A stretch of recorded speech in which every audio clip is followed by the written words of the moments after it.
before I introduce Guy again, I want to just give a quote. And this comes from Mary Oliver. And it says, "Someone I loved once gave me a box full of darkness. It took me years to understand that this too was a gift." And on that note, I bring back Guy McPherson, Dr. Guy McPherson, Professor Emeritus from the University of Arizona in Natural Resources and Conservation Biology, here to speak with us again. Thank you.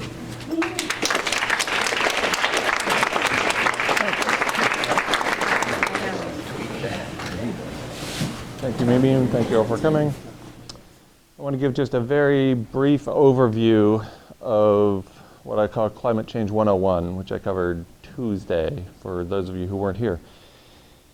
And the focus for a long time has been on carbon dioxide in the atmosphere. And so Climate Change 101 is how does that carbon get up into the atmosphere?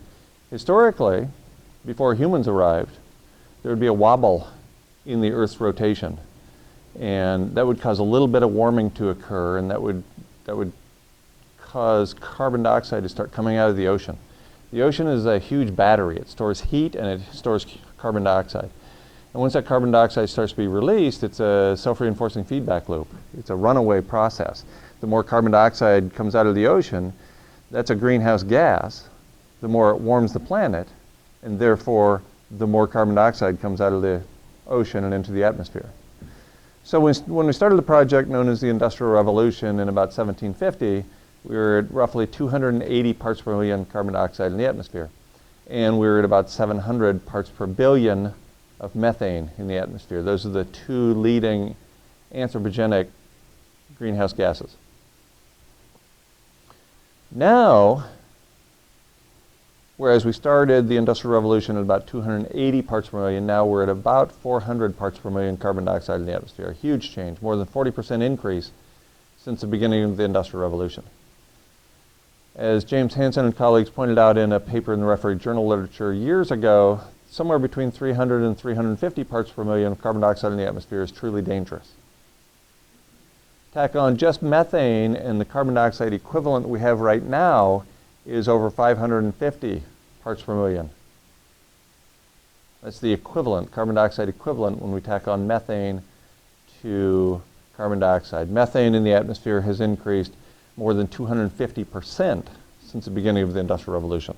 So we have these very strong greenhouse gases in play. Already carbon dioxide in the atmosphere is higher than it's been for 20 million years. 20 million years, that's 8 times the run of the human species. Sorry, not the human species, of humans generally. It's 80 times the run of Homo sapiens. So carbon dioxide in the atmosphere is at a really, really dangerously high level. And yet, methane has joined the show and appears to have taken over the show. So we have already experienced just a slight warming. At the beginning of the Industrial Revolution, we were at about 14 degrees centigrade, or 55 degrees Fahrenheit. And since then, the planet has warmed, global average, 0.85 degrees. So it's a little less than 15 degrees centigrade, about 56.5 degrees Fahrenheit. Doesn't sound like much of a change. So in fact, it's already warmed up way more than that just since you sat down in this room. And it's going to warm up a lot more because I'm not done talking yet. So the issue here is not how much heat our bodies can take. It's the effects on ecosystems of increasing temperature. So think of the Earth as having a fever. So you started out at 98.6 degrees Fahrenheit, you increase that by 1.5 degrees, which is roughly what we've done to the planet, and now you've got a low-grade fever. You're up over 100. It doesn't feel good. And it's not going to kill you, at least not in the short term, but it damages your immune system, makes it difficult for you to have the same level of activity you had before. You're not as energetic. You feel like you can't get enough to drink. So your whole body sort of starts slowing down, and the temperature keeps rising. We now know, based on relatively recent information, that the amount of carbon dioxide we've emitted into the atmosphere since 1970 is more than twice as much as we emitted before 1970. And most of the heating that occurs as a result of carbon dioxide in the atmosphere, most of the heating occurs many years after, 25 to 50 years after the fact, before we experience 60% of the heating. So there's this lag between carbon dioxide release and when most of the heating comes. So we've added a bunch of carbon dioxide into the atmosphere, but the full effect of the heating has not been realized yet. All that's baked into the cake, but we haven't seen it yet. So that's where we're at with respect to relatively linear, slow climate change that we've experienced so far. And our human evolution allows us to take in and think about linear changes. So we assume, based on our 250,000 years as Homo sapiens sapiens, based on 2.5 million years of human evolution, we assume that the changes in the near future are going to be a lot like those that occurred in the recent past. That's linear sort of thinking. That's what evolution sets us up to do. But in fact, we've now triggered abrupt climate change. So we're in a whole new world. And so that's what I'm going to talk about today. I'm a little surprised that there are quite a few more people here today than there were Tuesday, because you heard me speak and then you came back, which is weird. And apparently you encouraged a bunch of other people to come. I don't know what the hell you told them.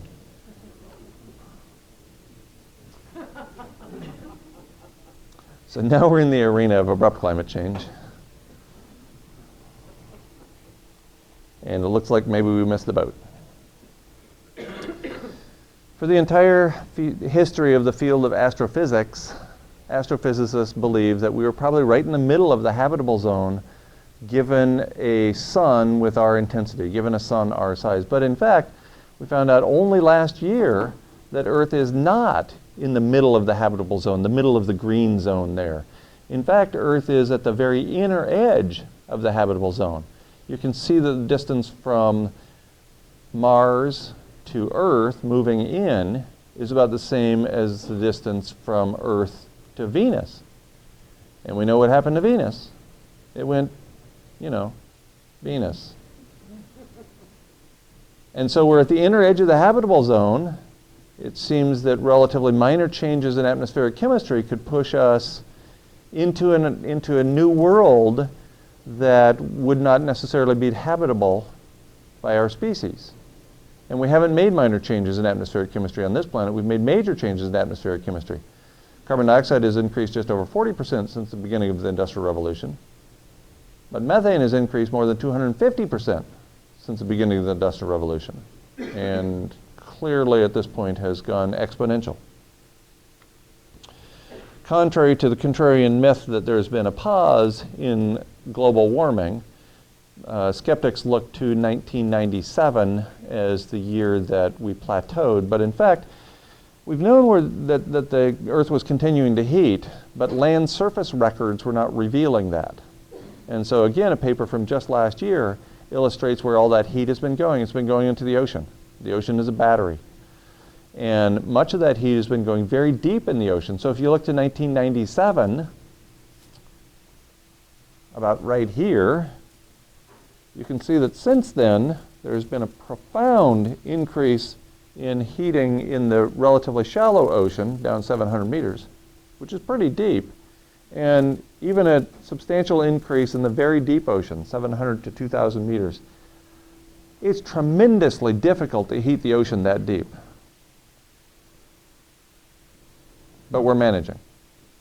That takes a tremendous amount of heat. So the heating keeps happening. It's amazing to me that nobody thought to really look for years at where the heat was going. Right? So the ocean is 2/3 to 3/4 of the surface area of the planet, and nobody thought to look there?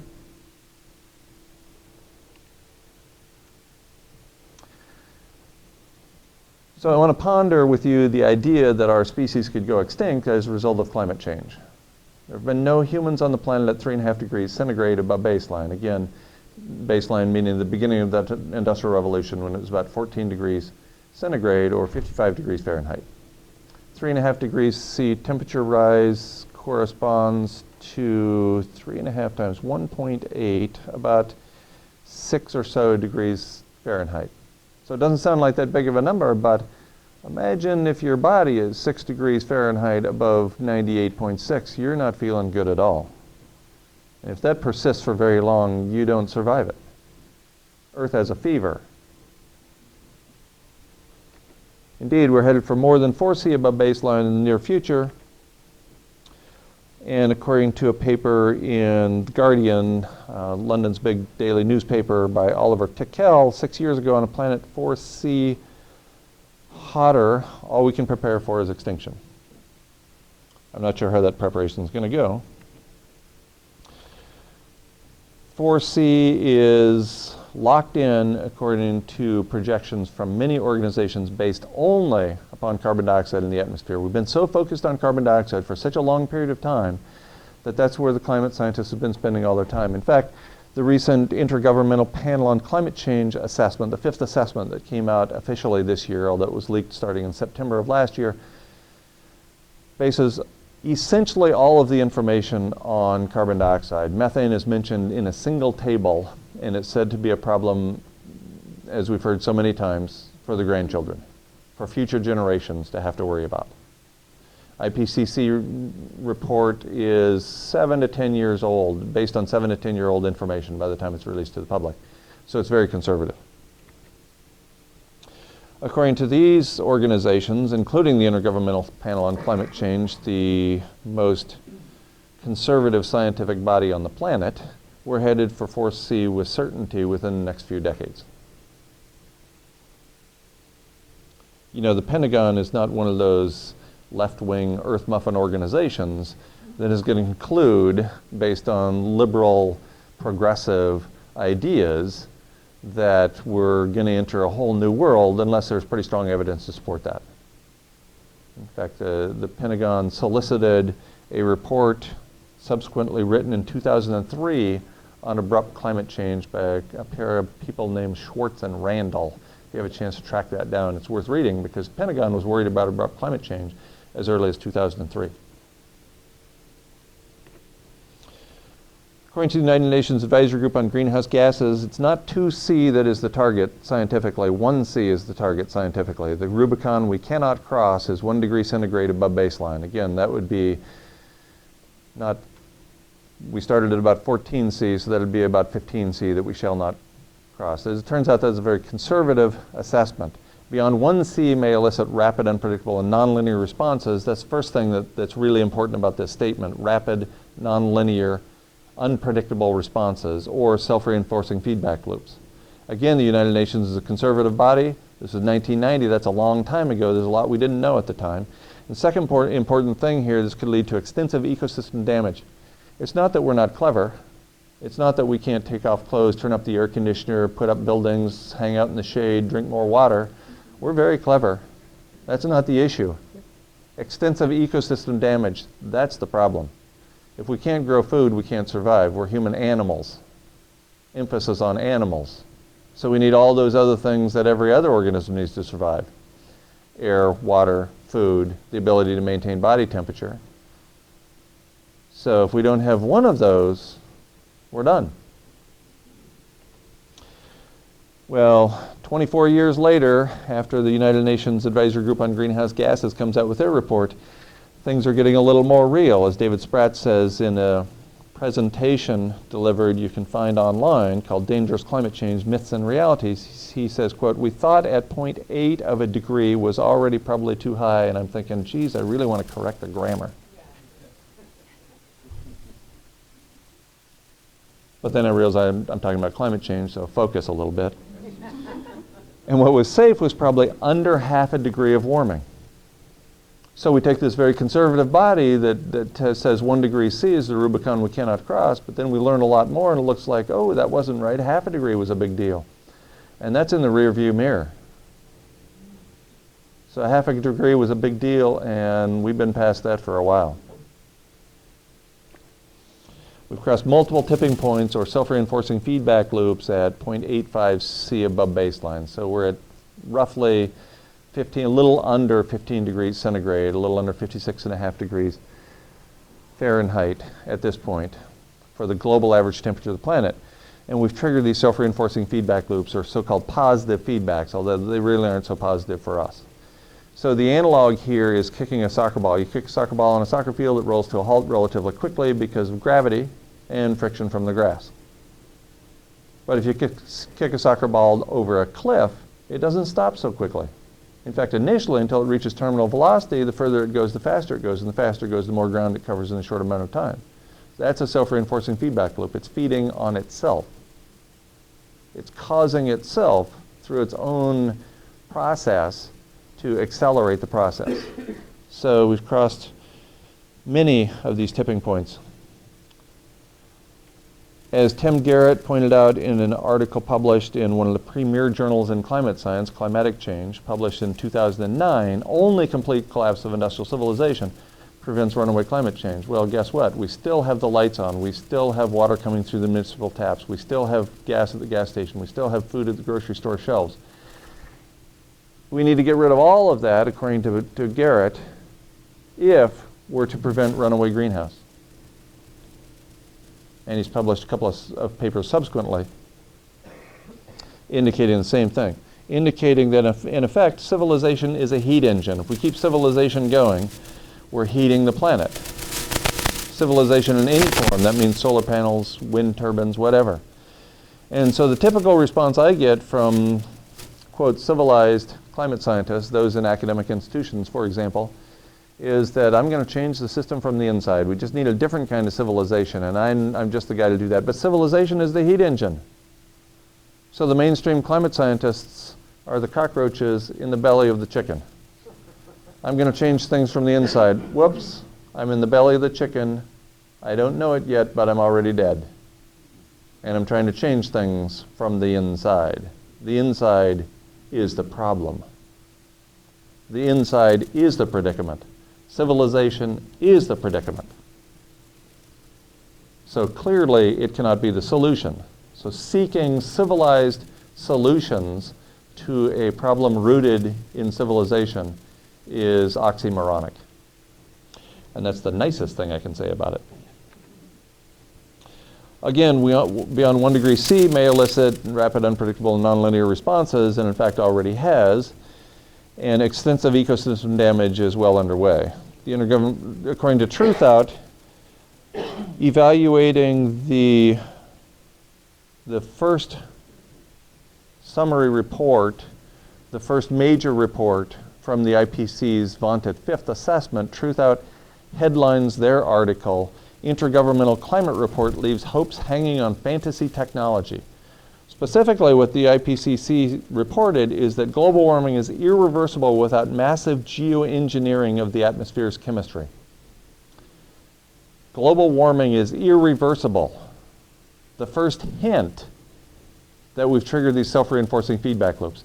Of course, none of them were reported in the referee journal literature until 2009 as having occurred, and the IPCC is using information based on referee journal literature from before then to come up with their fourth assessment. So all the information they're using predates the reports of these runaway feedback phenomena. And still they conclude that global warming is irreversible without fantasy technology. Why is it fantasy technology? Because nobody knows what that means. Geoengineering, we've been geoengineering the whole time. Every time you fire up your internal combustion engine, every time we turn on the lights, we're geoengineering the planet. Every time you do a Google search, you kick 7 grams of carbon into the atmosphere.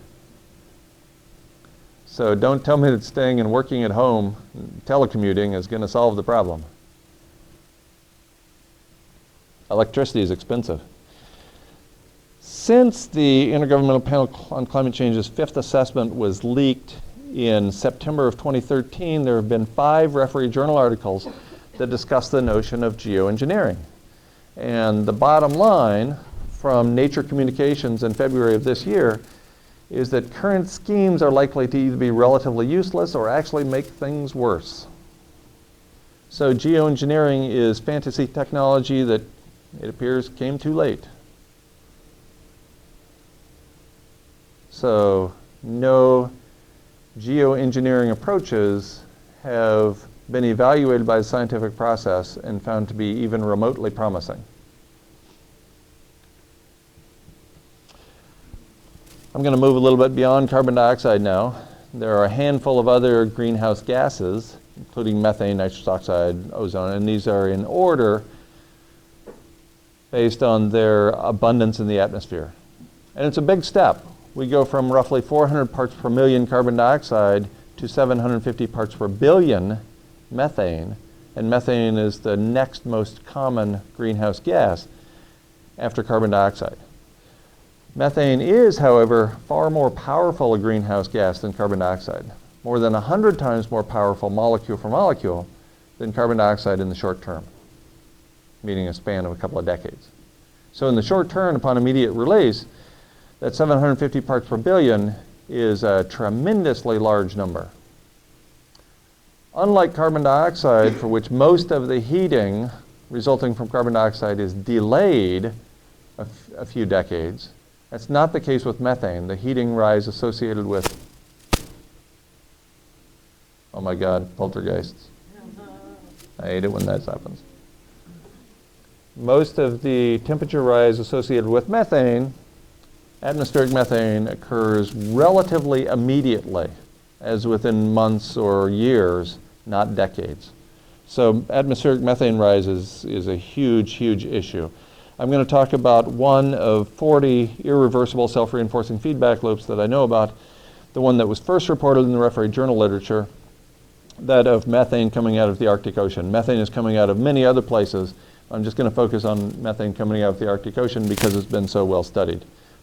First reported as having occurred in August 2009. Then a short time later, the focus was on hydrates or clathrates. Those are synonyms. The hydrates or the clathrates are chemical cages around methane molecules, around CH4.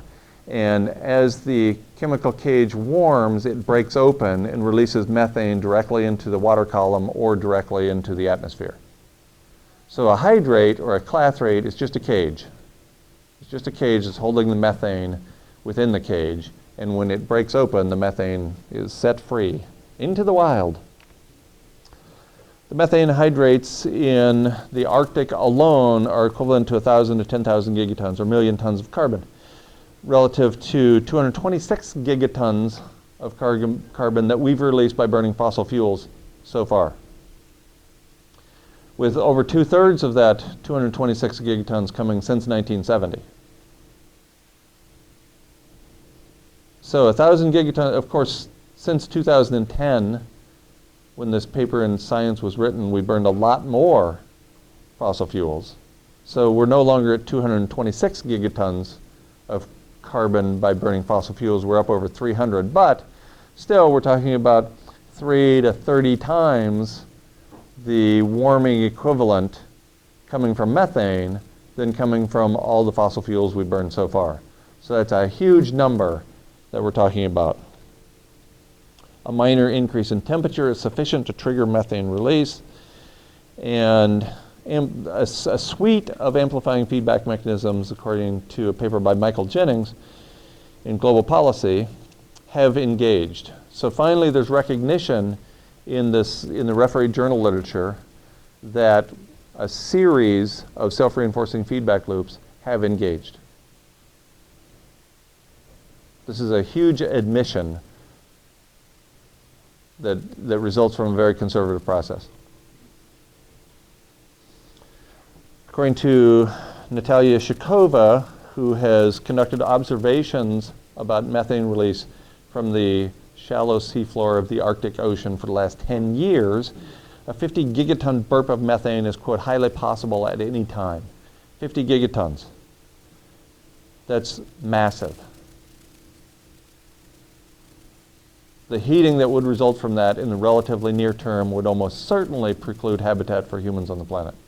Highly possible at any time. And summer of 2013, NASA's CARVE project observed methane plumes 150 kilometers across in the Arctic Ocean. So imagine you're in a sailing ship and you look around, and in every direction, as far as you can see, the ocean is bubbling. It looks like ginger ale. That's a methane plume 150 kilometers across. Storms accelerate the methane release, so there's a bunch of factors that contribute to additional and more rapid release. The Siberian Arctic shelf is venting way faster than it was not very long ago, so it's pretty obvious at this point that methane coming out of the Arctic Ocean has gone exponential. When I use somebody's name, that's indicates that the report is not coming from the refereed journal literature. When I use the journal, that indicates that it's from the refereed journal literature. Occasionally I use somebody's name, and this is not based on published information. So I want to be perfectly clear that these are less conservative assessments that are coming out from Sam Carana and Malcolm Light. But Light concludes that we fired the Clathrate gun in 2007. And we'll look at a couple of charts to determine if that seems reasonable or not. Here's global atmospheric methane from roughly 1750, a little less than 750 parts per billion. Up to today, we're up over 1,800 parts per billion of methane in the atmosphere. And you can see a little pause there between about 2000, late 1990s, maybe 2000, up till about 2005 or 2007. So we're going to look at that a little bit closer. If we look at the data, the information that have appeared since then, so here we are in 1999, it's pretty flat. Total atmospheric methane up until 2006, 2007 is when Malcolm Light says the Clathrate gun was fired. And clearly since then, atmospheric methane has gone exponential. And these data come from pretty reliable and, in fact, conservative sources, such as the Intergovernmental Panel on Climate Change, NOAA, the World Meteorological Organization, and so on. So this is not some member of a suicide cult pointing out that things are getting crazy. These are conservative organizations reporting the data that they have at their disposal. And Sam Carana fits a line of heating to the idea of methane going exponential, and that's where that plus 4C by 2030 and plus 10C by 2040 figure comes from, and shows runaway climate change, or the Venus phenomenon, in that second the line, the pink line indicated by the number 2. So he concludes that we've gone Venus. Longtime professor and then professor emeritus at Colorado University, Albert Bartlett, said thousands of times in a presentation he delivered literally thousands of times, the greatest shortcoming of the human race is our inability to understand the exponential function. And again, we don't do exponential very well. We're human animals. We're products of evolution by natural selection. So what does that mean? Things have progressed relatively slowly in our evolutionary past. So we expect that the near future will look something like the recent past. So exponential is not something that evolution by natural selection sets us up for very well. I take a little issue with Bartlett. I hate to argue with dead people, although it's easier to win that way. The greatest shortcoming of the human race is our inability to understand. I think we can stop right there. I think we have a tremendous inability to understand other human beings. For one thing, we almost always label them other. And so there's a root of a predicament right there. We have a tremendous inability to empathize with non-human species. So I think really the biggest shortcoming, the greatest shortcoming of the human race is the inability to understand. Period. But I'll go with the exponential thing for today. Paul Beckwith, world-renowned expert on Arctic Ocean methane, says that as a result of that process alone, we could experience a 6 degrees C temperature increase within a decade. And he has studied mostly events in deep time. And so he has studied events like the Great Extinction event from 55 million years ago, triggered by a 5C global average temperature rise in a span of only 13 years. So there's historical precedence for these very rapid changes in global average temperature, rapid increases in global average temperature. This one was a result of methane released from the Siberian traps on land. But the methane that's coming out of the Arctic Ocean certainly could trigger a similar such event. And according to some people, already has. That's one of 40 self-reinforcing feedback loops that are irreversible at temporal spans of thousands to tens of thousands of years. And as it turns out, I'm not the lone crazy person talking about near-term human extinction, as in with a matter of decades. There are other crazy people out there as well. A couple of biologists, Frank Fenner and Neil Dawes. Malcolm Light I already mentioned. Louise Leakey, the anthropologist, and her father Richard Leakey. Public figures Sir Bob Geldof says we're done by 2030. Noam Chomsky, the social critic, philosopher, linguist, and so on, within a few decades, and so on. So there's a bunch of people all the way from IT experts such as Jennifer Hines to philosopher Noam Chomsky to people who study climate change, concluding that in the not too distant future, we're not going to have habitat for our species. Notice that Paul Beckwith is not on this list. Paul Beckwith thinks that we will survive a 6°C warming in global average temperature. He is a laser physicist and engineer, and so I think his lack of understanding of biology precludes him from understanding that humans need habitat like other organisms. That's my take. I've had long conversations with Paul, and we disagree on this point, and that's okay. Quote from Farley Mowat, the Alaskan-Canadian writer: "We're under some gross misconception that we're a good species going somewhere important and that the last minute will correct our errors and God will smile on us. It's delusion. It's been the last minute for a long time."